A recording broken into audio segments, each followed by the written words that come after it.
சென்னையில் காவல்துறை சோதனை தீவிரப்படுத்தப்பட்டிருக்கிறது. ரயில் நிலையங்களில் சோதனை விரிவுபடுத்தப்பட்டிருக்கிறது. சாலைகளில் செல்லக்கூடிய வாகனங்களையும் சோதனை விரிவுபடுத்தப்பட்டிருக்கிறது. ஏன்னா இது போன்ற ஒரு சூழல், ஒருவேளை ஒரு அசம்பாவிதம் ஏற்பட்டு அதில் சதிச்செயல் இருந்தது அப்படின்னா, இதற்கு முந்தைய நிகழ்வுகள் அப்படின்னா இது தொடர்புடையவர்கள் தப்பிக்கக்கூடும், அவர்கள் இது மாதிரி பொது போக்குவரத்தை பயன்படுத்தக்கூடும், அவங்களை பிடிப்பதற்கான வாய்ப்பும் இருக்கிறது.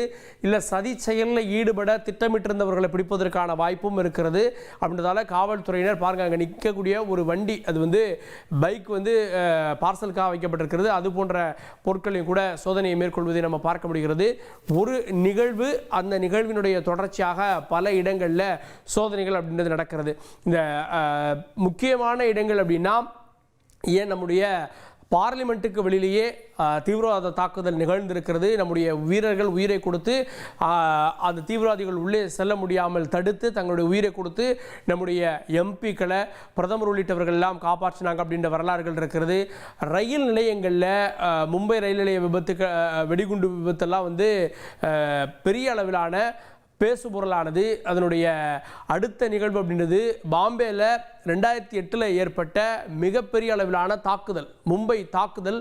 10க்கும் மேற்பட்ட தீவிரவாதிகள் உள்ளே வந்து கடுமையான தாக்குதல்களை நிகழ்த்தி 200க்கும் மேற்பட்டவர்கள் உயிரிழந்தாங்க.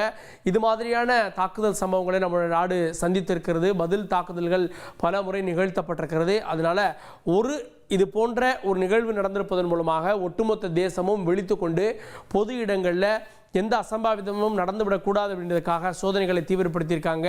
இப்போ எல்லைப்புறங்கள் இருக்கக்கூடிய, குறிப்பாக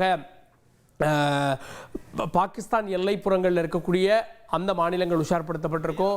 மேற்கு வங்கம் வரை, ஏன்னா வங்கதேச எல்லையில் விட்டிருக்கக்கூடிய மேற்கு வங்கமாக இருக்கட்டும், அசாமாக இருக்கட்டும், பீகாராக இருக்கட்டும், இந்த மாநிலங்களும் கூட உஷார்படுத்தப்பட்டிருக்கும். அதே நேரத்தில் இந்த நிகழ்வை ஒட்டி எங்கெல்லாம் முக்கியமான இடங்கள் இருக்குது, வரலாற்று சிறப்புமிக்க இடங்கள் எல்லாம் இருக்குது, அங்கெல்லாம் பாதுகாப்பும் தீவிரப்படுத்தப்பட்டிருக்கிறது. அந்த காட்சிகளை தான் பார்க்கிறோம். ये किसकी गाड़ी है? भाई किसकी गाड़ी है, एक बार बताएंगे भैया, किसकी गाड़ी है? ये इनकी गाड़ी है। बुलाना इस्तेमाल किया जाता है वो जब किया गया है स्थिति में दुबई फोन करने का बहुत बड़ा एंगल हो चुका है कि आखिर किन वजहों से जो है फिलहाल ये ब्लास्ट हुआ है। वो है इधर मेरे सामने लाल किले का देख सकते हो। இப்போது நாம் பார்க்கக்கூடிய காட்சிகள் ரயில் நிலைய